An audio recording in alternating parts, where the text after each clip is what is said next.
Do you think that today in the dating world per se, that there's something that women do that demasculates men, that takes away their power and their will to want to take care of a female? Is there something other than the recent Me Too movements and the usual, but just something on like an everyday basis? Hmm. You know, I would say that a lot of it is just the way that I think women approach men, almost like in a combative nature, I see today, right? It's, there's to some degree it's a test, right? And guys don't know how to respond to the test a lot of times, but just pushing back on the things that maybe a guy wants to do, because of this idea of, no, I have to show that I'm a strong independent woman, I can take care of myself, which I'm all for, actually, for that. I'm all for having a high degree of self-efficacy no matter who you are. But there's this sort of like this idea of kind of this domination and submission, being dominant and submission, and submission in my mind is something that's like a voluntary thing that you choose to do, not because necessarily that you're weaker, but because you want to make yourself more vulnerable, to be more soft, so that you can be taken care of, so that you can feel strength, right? You can't feel strength unless you allow softness, allow yourself to be soft. And so I think that's, a lot of women are afraid to be that, right? Even a lot of the guys I coach, as they're dating women, I'll find that I was actually just doing a talk at the 21 convention, at the women's convention, and I was talking about how to nab a top 5% man, and I was saying that so many women do not, for example, pay a compliment to a man or make him feel manly, because they're afraid to do that. They're afraid to give away some of that power to let a guy know that she likes him. And I was talking about how, like, a guy that's of high value, he's looking for a woman that actually makes him feel strong, makes him feel like a man, and makes him feel like a king, really. And so I think a lot of women are not doing that. They're basically avoiding that. They're trying to show that they're strong. They don't need a man, which no man really wants a woman that doesn't need him, that doesn't want him, And so, yeah, that's what I see. What do you think? What are you seeing? What's your opinion on it? So I think, for me at least, I have always been raised, to be the strong, independent woman, as you said. Mhm. And whenever I go out about dating somebody, I want to date somebody that has their ducks in a row, but also is able to put me in check. Mhm. Somebody that's such a dominant and strong personality like I am, I need somebody that can equal that out. And I will be very honest, whenever I first start dating somebody, I am a little abrasive. I'm a little rough around the edges. That's what my Mhm. boyfriend would always tell everybody. I am a little rough around the edges, but I think it's because I have a lot to protect, and I know I have a lot to protect. But in the same sense, I think the hardest part for me and my generation in general going into relationships is that we've been raised in this technology world Mhm. where responding and arguing and communication in general is over technology. It's over a text, it's over a FaceTime, and you kind of lose that face-to-face connection, that ability to look at somebody, see how they're feeling, emote with them, and it becomes kind of dry and hard and cold. And I think that that's kind of the reason that dating has become hard for a lot of people, because you've lost that interpersonal communication that is the foundation of most relationships. That's where you learn the intimate parts of somebody, what makes them hot and sappy, happy, what makes them tick, and what really ticks them off. That's where you learn that. And now that the foundation of relationships are made on swipe left, swipe right kind of apps, it's kind of, you miss parts of it, and people aren't willing to take a step back and work on their foundational communication before they move forward. Therefore, relationships just kind of crumble because they're not compatible. People are just too quick to quit. So I don't know about you, but for me, I think, technology has kind of destroyed relationships in a sense. Do you agree with that, or? Yeah, definitely, to a large degree. Social media is probably one of the worst things that's ever been unleashed on humanity. It's destroyed so many things in this world, and created division and polarization, and a whole host of problems. It's kind of interesting because you can't really ghost someone in person, You know, you just, you wouldn't just like be talking to someone and then just turn your back. Right, And right. then, You could, but yeah, but digitally you can do that very easily. You can be cold. You can be cold, and it's easy to be cold, especially when you can dehumanize people and you just think of them, you know, as just a swipe, just as not as a human being. Whereas when you're in face-to-face communication, also I think the masculine and feminine aspect of it, right? So I mean, I ask you this question: is do you know how do you feel about being feminine? I mean, digitally, right? Because when you're in person, right? I obviously, like, even on this interview, like, you can project your femininity. It comes across in how you talk and how you laugh and how you carry yourself in your eyes. But what about digitally? Do you find that to be a challenge?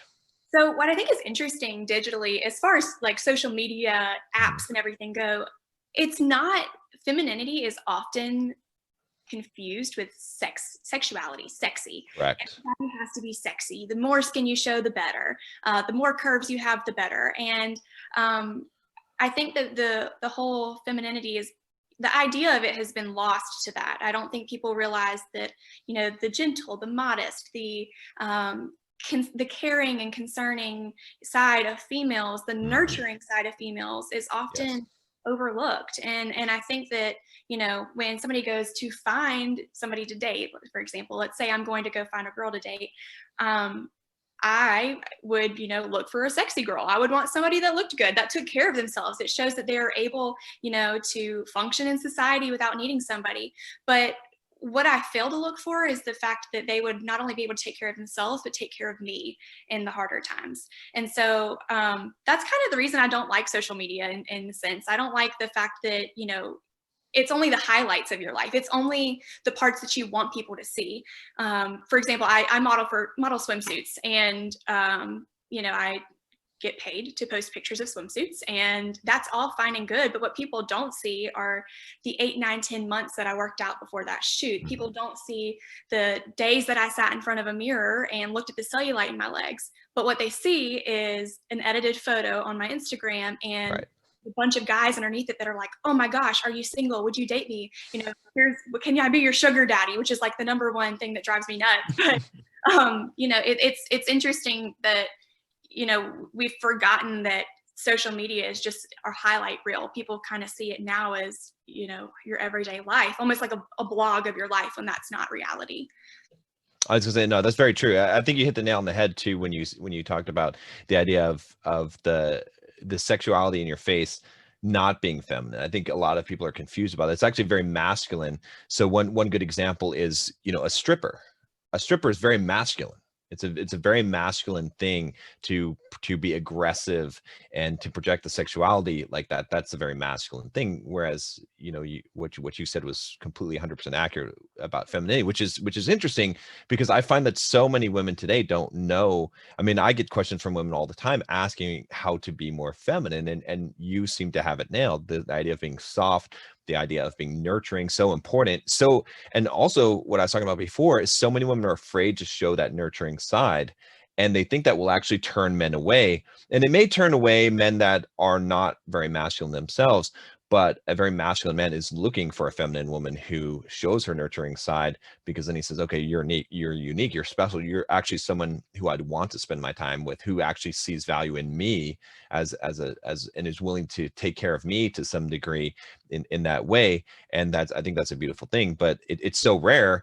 And well, I'll ask you this. So what do you think? I mean, you holding these views, right? Especially, you know, the nurturing and these views of femininity, how do you feel that other women react to you having these views? Because I feel like what I see is that it's looked down upon. It's like, oh, don't be like that. Don't, you know, that's the perception that I get. How do you feel as a woman expressing these, or do you even express these views? Do you try to keep them under wrap?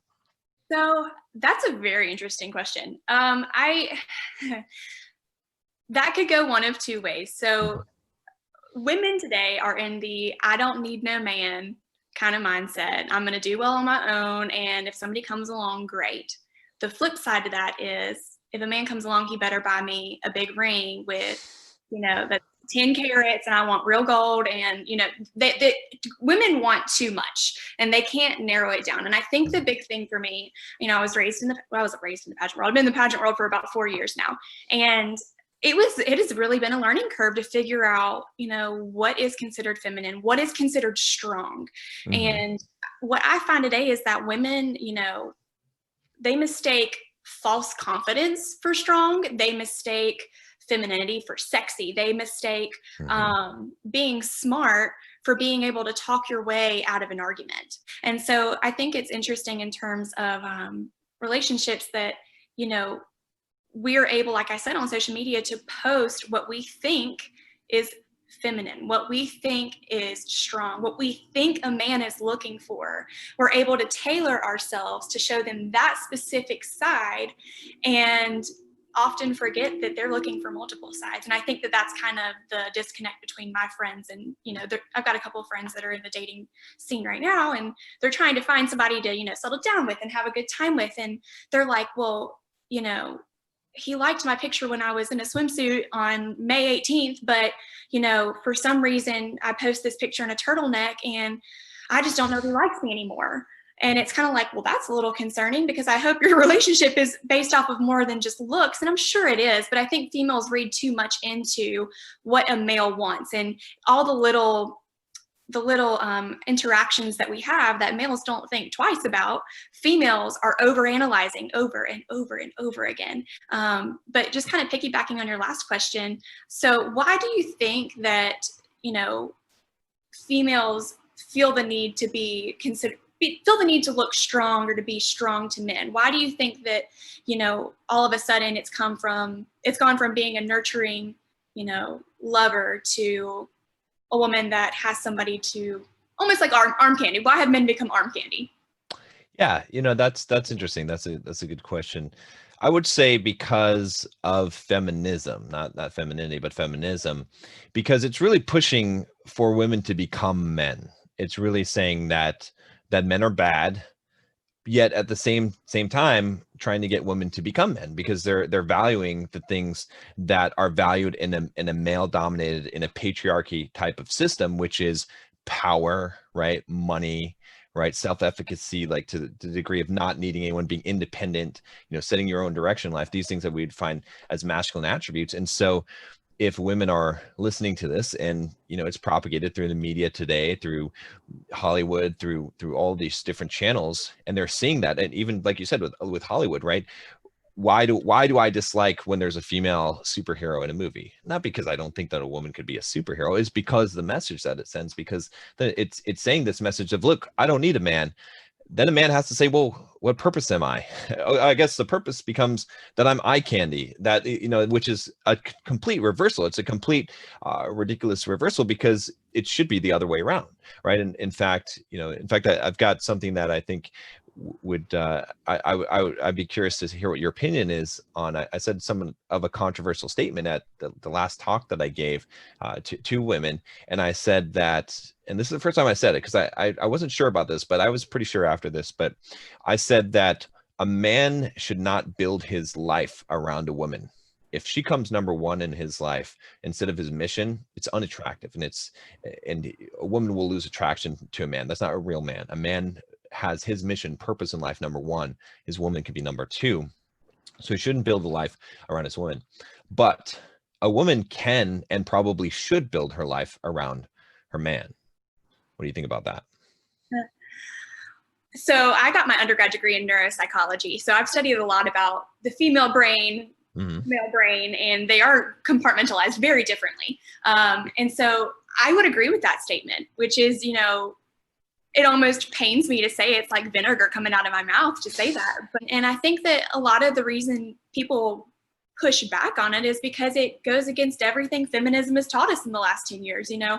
And I think feminism in a sense is harmful to relationships and to men and women in general, because it teaches us that, you know, we don't need one another. We're in, you know, in a world that is cyclical, in a world that balances itself out naturally, like we do need each other. And I think people kind of forget that. And so it's interesting to see that I can understand both sides. I can argue both sides where yes, you know, I don't think that, you know, a woman should build her life around a man, but emotionally, yes, she should, because that is what's going to bring her the most fulfillment. Yeah, that's very astute observation. And what it comes down to is the fulfillment, which I wonder, because I mean that's because we're biologically, that's how we're built. It's not a social conditioning. It's how we are wired from, you know, how many, you know, hundreds of thousands of years of evolution, or, you know, if you don't believe in that, then that we're wired by, you know, how we were created. So why do you think then, you know, why are so many women, especially young women, rejecting this thing? We have also come from the generation that has the highest divorce rate in history. Hmm. So to a lot of us, to a lot of people in my generation, marriage, relationships, intimacy is disposable. Hmm. That's the idea that we were raised on. And I come from divorced parents. And, you know, some people would say, well, when you come from divorced parents, you never want to be divorced, you know, and granted, there are a few handful of people that think that way.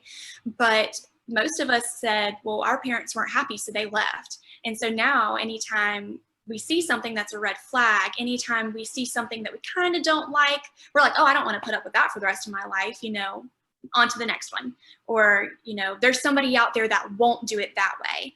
Whereas in reality, like, everybody's going to have their faults, and you kind of have to figure out which faults you want to live with and which faults you don't, instead of just disposing everything at the first sign of a red flag. And so I am a guilty red flag disposer. I do it like nobody's business. I am a serial dater. I go on a date with one person, they look at me the wrong way, you know, they have a crooked smile, I can't handle it, I move on, never talk to them again. I'm a big ghoster, and I will admit it all day long.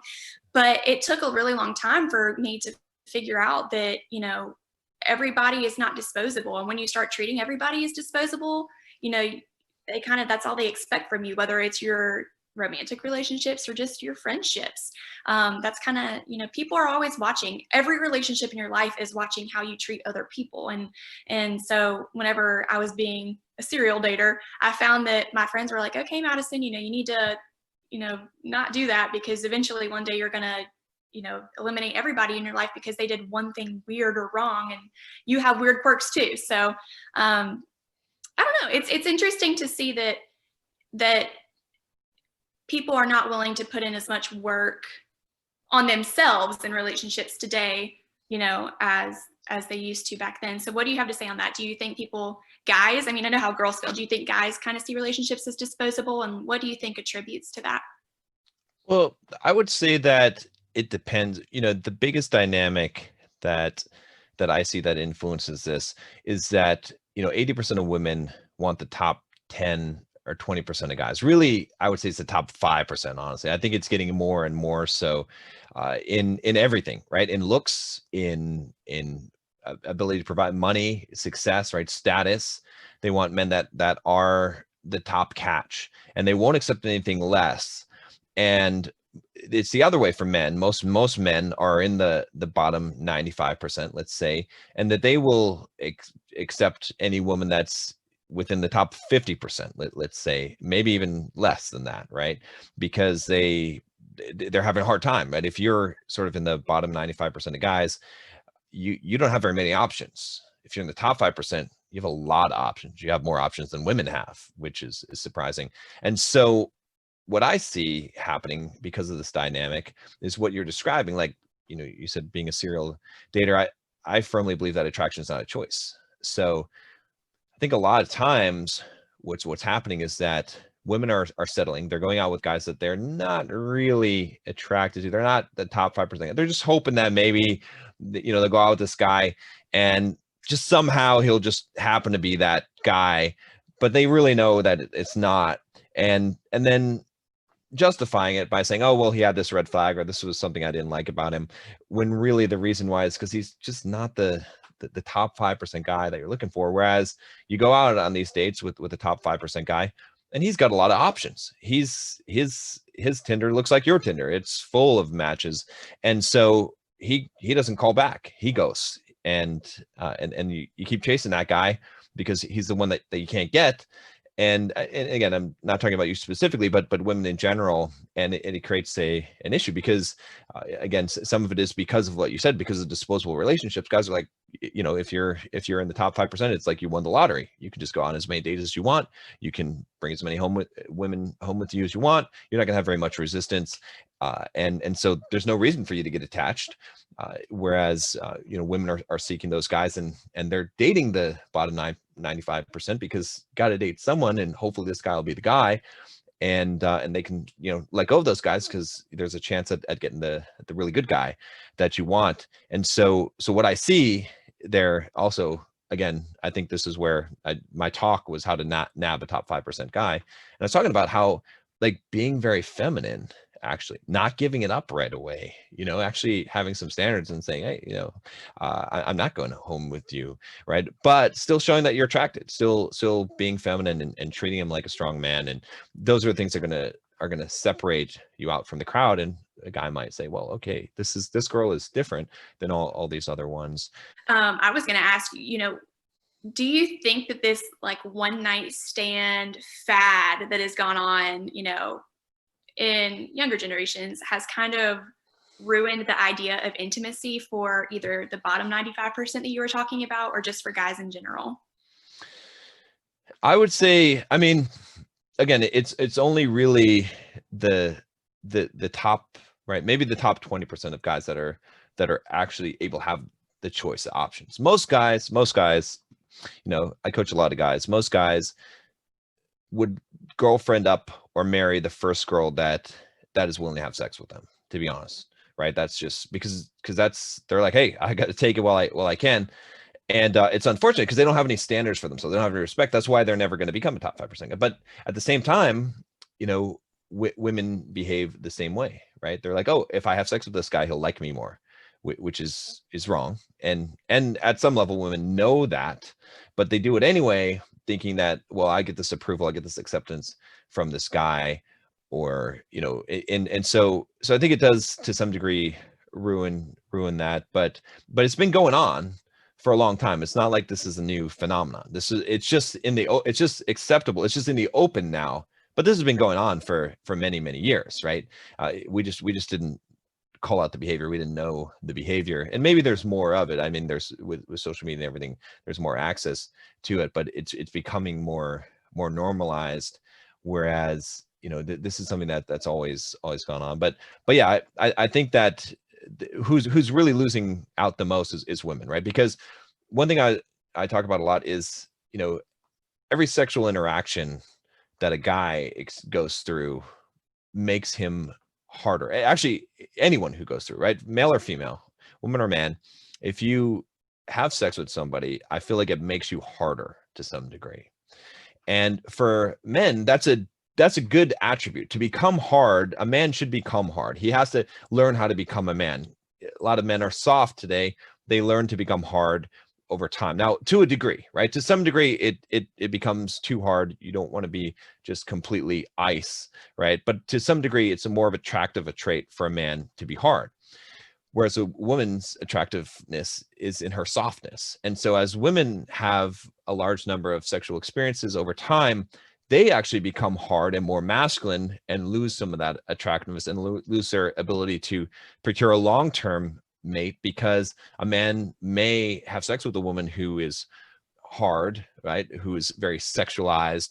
You know, think of, like, we're talking about the stripper, the aggressive female sexuality, but he's not going to want to have a long term. He wants to have what you described as feminine, as someone who's nurturing and soft, and is modest to some degree, as someone that he wants to actually have a long-term thing with. So that's how I see it damaging, is that, you know, when men try to when men try to mimic women's behaviors to gain their acceptance, and women try to be men, then we have this problem, because what's good for me is not necessarily good for you, and vice versa.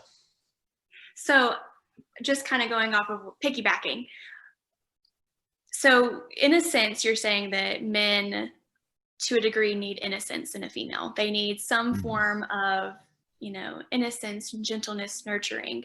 I have two friends who are in the dating scene that are virgins.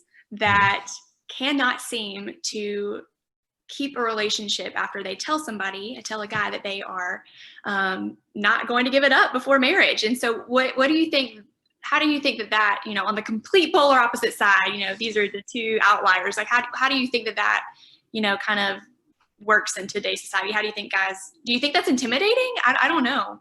Well, what kind of guys are they going after? Let me ask you that. Are they going after average Joes, guys that are at their level, or are they going after guys that are a lot above their level? I would say that they are going after guys that are pretty much average Joe, well, at their level for the most part. But I think that, for example, one of my friends, a guy told her whenever he ended things with her that he's not going to buy the shoe if he doesn't know it's going to fit. And like, why would I marry you if I, don't know what that level of intimacy is going to be with you one day? Why would I even take that chance? Whereas for her, this is a special gift that she's giving somebody. And if you're buying somebody some shoes, you don't let them try them on first. It's a gift. It's a surprise. So it's interesting for me that, something that we think females in general, we always call her the golden nugget. Everybody calls her the golden nugget because, she has a virginity and it's, very rare in your mid-20s. And it's interesting that, for some people that's overwhelming and it's not something they're willing to step back from. And I don't know. Yeah, I mean, it's interesting because I'm conflicted, to be honest with you. I'm a little bit conflicted because I was raised religiously, right, in a Christian kind of background. And so like my default, like the voice of my mom inside me is saying, don't say it, John, don't, and and it wants me to say, oh, it's a good thing to keep your virginity until you're married. But I'm not sure how pragmatic that is today. I again, don't get me wrong, giving up on the first date, probably not a good idea in most circumstances, right? I think you're losing some value there, especially if you're looking for a long-term type of thing. It's probably not a good way to start off. Now, it's kind of ironic that I teach guys how to counter that, but there's got to be a back and forth here, right? I have to tell guys how to get what they want, but women how to get what they want, right? And so what I would say is that the pragmatist in me says that, well, like trying to hold off until marriage, if I were to look at the other side, like if I were advising a guy and he was in a situation where he was dating a girl and she was like, well, I'm saving it till I get married, I'd be kind of like, I'd be kind of thinking to the guy like, well, how much experience do you have? Like, you're just gonna, in the society that we live in today, you're putting up a lot of a risk as a man, like getting married, potentially, going to divorce court and getting the shaft there. So you kind of want to know, are you going to be compatible with this person in a sexual way? And does this guy even have experience? Does he know, like, is he just walking in here just assuming everything will be okay? So the pragmatist in me says that I'm not sure if that's the greatest strategy. And then also, I think that something that I see in relationships is that sex, like sex is one of the most important things, because if you look at a relationship and the sex dies, if there's not a polarization, that there's not a very strong sexual attraction, then the relationship will eventually die.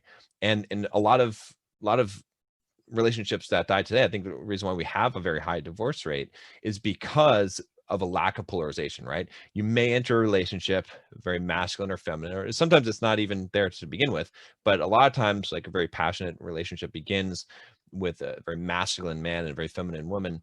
And what happens in the relationship? Well, what happens is the man says, she's so emotional. She just like can't use her brain. I don't understand. So it's always like yelling and screaming. She's crying. Why can't you just like get control of yourself?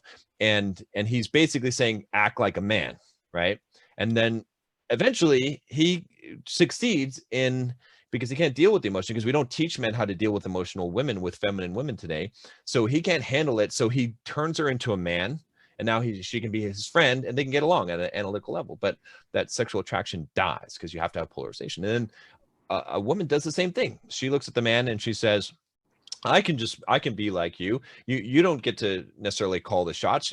I listen to women empowerment. I'm, whatever. So she helps turn herself into a man, and she emasculates the man, and he doesn't stand his ground because he doesn't know how to stand his ground. He's walking on eggshells. He's like, well, I really want to get sex tonight. So even though she said this thing that was totally wrong, I'm just going to go along with it. I'm not going to rock the boat tonight because I'm afraid of this woman that I married. And so he becomes more feminine. She becomes more masculine. The polarization dies, or they basically balance each other out. And then there's no chemistry and there's no attraction. And then the whole thing fizzles out, and then it dies out, and they get a divorce. And so, or break up the long-term relationship. So I forget where we started with this, but oh yeah, with the virginity. So that would be why I would say that in practice, I mean, maybe like 100 years ago, like virginity till marriage, I'd be more inclined to say, but today I would find it to be risky. It's again, it's a rare thing for sure, but I'm not so sure that from a pragmatic viewpoint, if it makes a lot of sense. So I don't know. I get where you're coming from. I was raised in a Christian background too. I got sent through the True Love weights classes all throughout high school, like everybody does.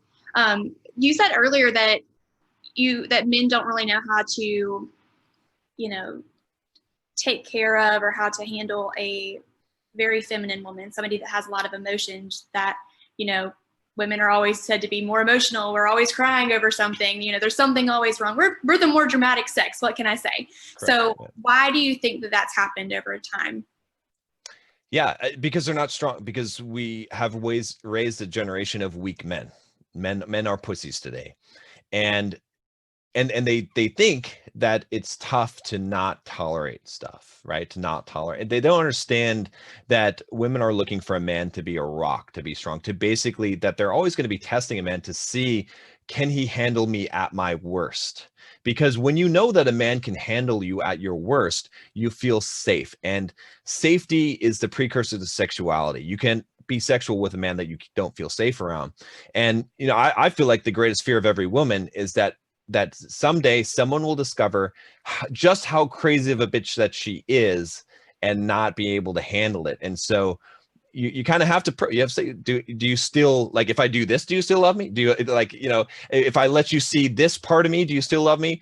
Are you still going to be there? Are you still going to be a rock? Or am I going to shake you and push you over, and now you're emotional like a woman as well, right? Like, are you going to be the one that is stable? And I could cite all kinds of biological reasons why that's probably the case through evolution, but it just is what it is, right? And that's, when I tell women this, they rarely disagree, because I think that is something that most women want, and it's scary to admit it today, right? And it's I say this, and mainstream media would cancel me but I feel that very strongly that's true, and men do not learn this. Instead, what unfortunately a lot of guys teach them is, don't tolerate that kind of crap from women, right? And they don't understand, like, don't tolerate someone disrespecting you in the sense that your power is your feet, right? As a man, if someone is not meeting my standards in life, if they're not respecting my boundaries, I don't associate with them. They don't get my time, they don't get my attention.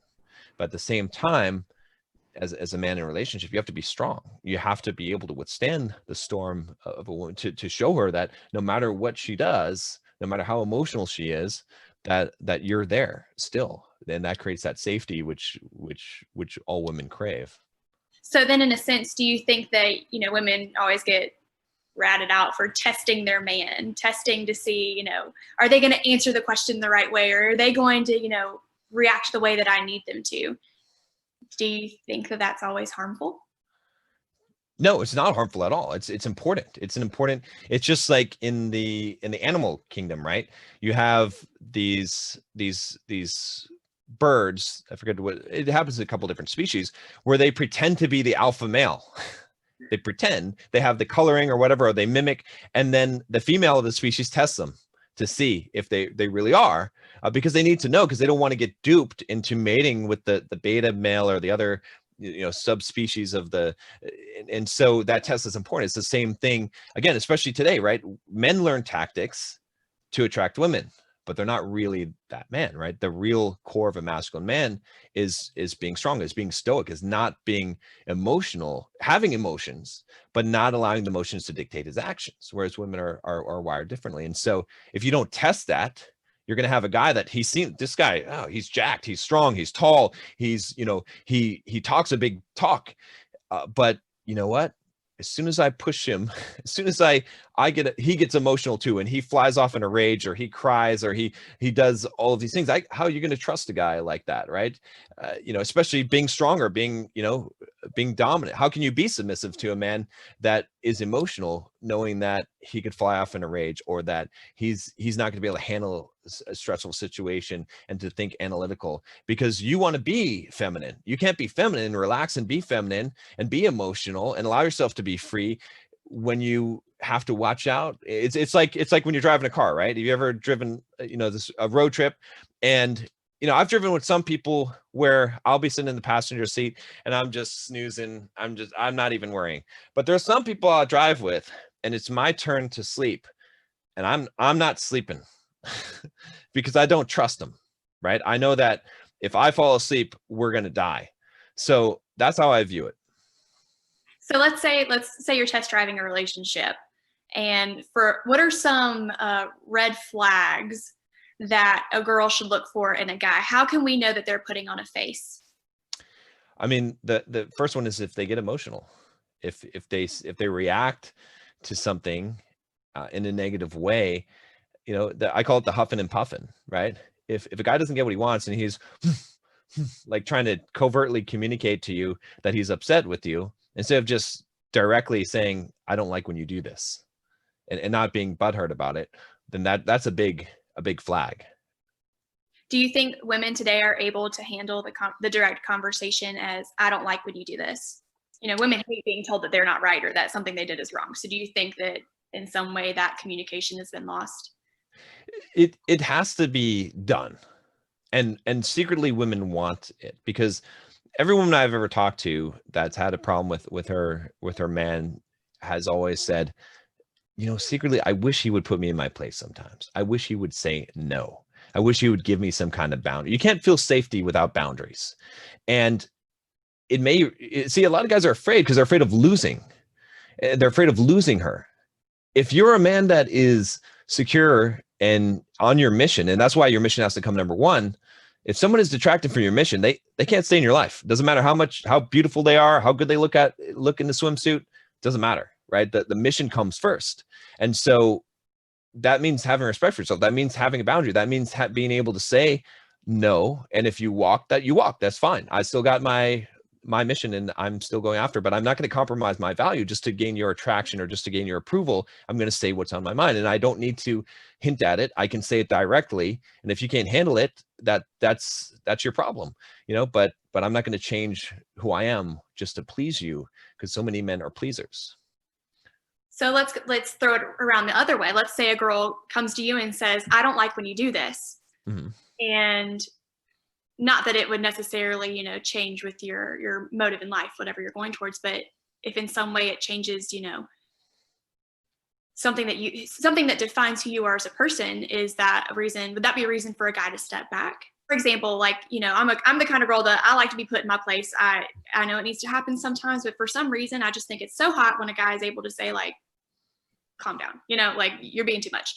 But, let's say, for example, sometime my boyfriend says, you need to calm down. And I'm like, I don't like when you say that. Is that reason for him to say, you're not letting me be who I want to be? You're not letting me express myself? Is that a red flag to a guy? I don't think so. Again, coming from the emotional aspect of it, a man shouldn't be fazed by that. He's going to say what he's going to say. And if she says, I don't like when you say that, well, that's tough. That's how it is. You're not changing just because of that.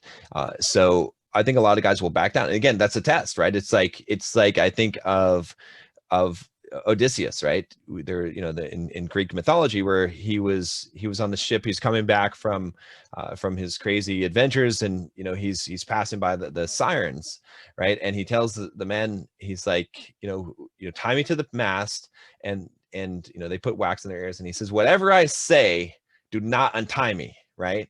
And that's what, and they go past the sirens, and sure enough, as soon as he gets there and he hears the sirens call, he says, I forget what I said before, untie me, right? But they don't untie him. because that's it's kind of the same situation. It's almost like that double test. It's like, yeah, I'm saying I don't like it, but it's almost like, are you actually like, are you real? Like, so okay, so you told me to calm down, but are you just putting on a front here? If I say I don't like that, what are you going to do? Now you're going to back down, or are you actually, did you actually mean what you said? Right. So I think that's a lot of times why that's happening, is it's testing the reaction and say, okay, are you really what you said you were? Are you just putting on this front? Are you just saying the thing that you think you should say? You know, are you just trying to act like a man? Right. And so a real man, he doesn't care. He's who he is. And that's the thing that's attractive, is that he is who he is, and he's who he say he is, and he doesn't change it for anyone or anything. And but again, like I said, it's rare, because most men are afraid to do that today, or they're afraid to be that. They're, you know, our society teaches men that being masculine is wrong, that it's toxic. And so I want to know, you know, from what we've been talking about, so what's turned you off by men that you have dated? Oh gosh. One of the things that drives me absolute nuts, like we've mentioned so many times before, is a guy that doesn't have his priorities straight. I need and I want somebody that is not going to bring more problems into my life. Now, he doesn't have to bring me solutions by any means. I mean, the only person whose life I'm responsible for is mine, and I don't expect him to, you know, be the missing puzzle piece to my life.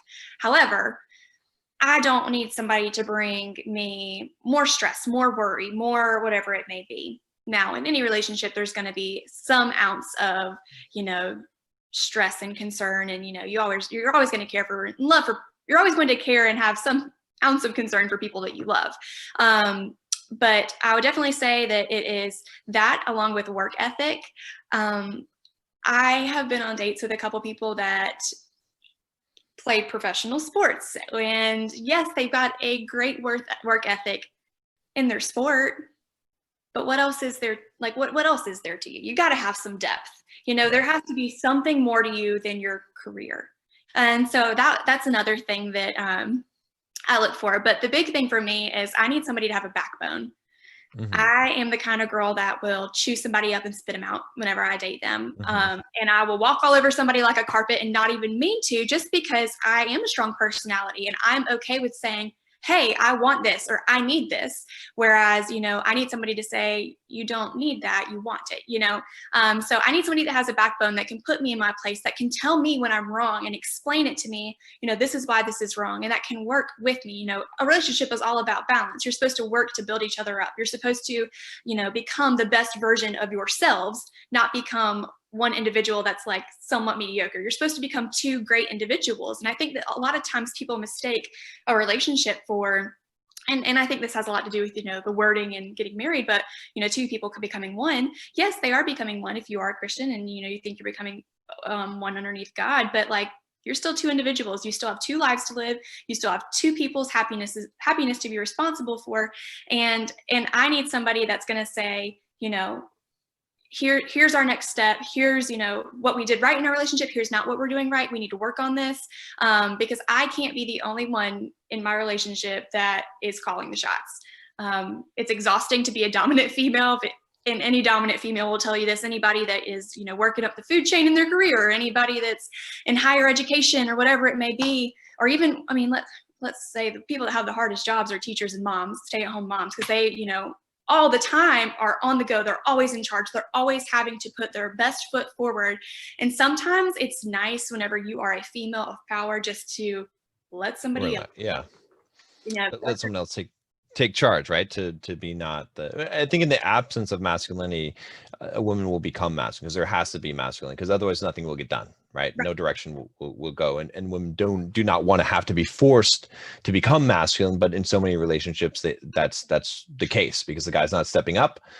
You know, those guys, I guess, would you say, so the guys that you said that you were turned off by, that you had dated, do you feel like you respected them? No. And why?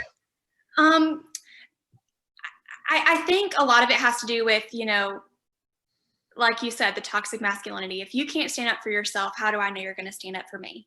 Mhm. And I am a very forward person. If I have a problem with something or I'm thinking something, usually you're going to know it's going to come out of my mouth. And I just can't really handle that. I mean, I can't really control it. But that's because I've been raised in, in a world that is very intentional about, you got to talk things through. If you don't talk things through, it's just going to pile up like a lasagna and explode in the oven. That's what I've always been told by my mom. So I think that I have a hard time respecting men that don't respect themselves in a sense to, put a girl in her place or say, hey, I don't like that. Or, one of the things that is just coming to mind right now is every first date that I go on, I pay for the meal, Really? which Like South, intentionally or because the guy just gives you the bill or says, oh, sure, go ahead. intentionally. And there's been a couple of times where, there guys have just been like, oh, I forgot my wallet, but intentionally, because I want to see how he is going to react. Oh, Because interesting. Okay. So you try to pay for it. You don't like force it, but you try. That's what you're saying is you try to pay for it and then see how he reacts. oh no, I pay for it. I don't want to just see how he reacts to me offering. Everybody offers. Nobody actually lays the card down, grabs the ticket before they can, and gives it to the waiter. And what I find, especially here in the South, it freaks guys out. They're like, they feel as if as if I didn't like the date, or as if I didn't have a good time because I paid for it. When in reality, like, it's I don't want you to, you have to make a guy feel wanted. You have to treat, you have to treat people other times too. And that may be, somebody asked me one time that he said, did you pay for this date because you want me to know that you're going to wear the pants? And I was like, I never equated that in my mind. It was just, I wanted to see how you would react, because some people do get very upset. But it's definitely an interesting test for females. And I've found that I've told a couple girls to do this before. And I had one friend, Savannah, she did it on a date one time in college. And the guy ended up leaving the money for the bill underneath her windshield wiper that night after he dropped her off at her apartment. And I find that a lot of guys feel like they have to like overcompensate, they have to do something romantic and give you the money, or they have to, send you this super long text message instead of just saying thanks and being okay with it. Huh. That's interesting. I mean, like, just to be honest with you, I would never let that happen ever. I tell guys that when the check comes, you don't look at the check. You just put your card into the thing and then you just carry on with the conversation, because it shouldn't be a big deal. It shouldn't be. And also this, if I invite you, whether you're a woman or a man, out for dinner, if I've invited you, I'm paying for it because I invited you. It's my courtesy, right? If I have asked you to go with me somewhere, if I've given you an invitation. So would you be upset if a female that you took on a first date paid for it? No, I'd be flattered, but I would still pay for it. I'd be flattered, right? What I would expect is I would say, wow, that's amazing that you want to pay for it. Don't worry about it though. And then I would pay for it. And then if she put up a little bit of resistance, again, I would take that as a compliment and say, wow, like you're stellar, but I got this. Don't worry. You can buy ice cream.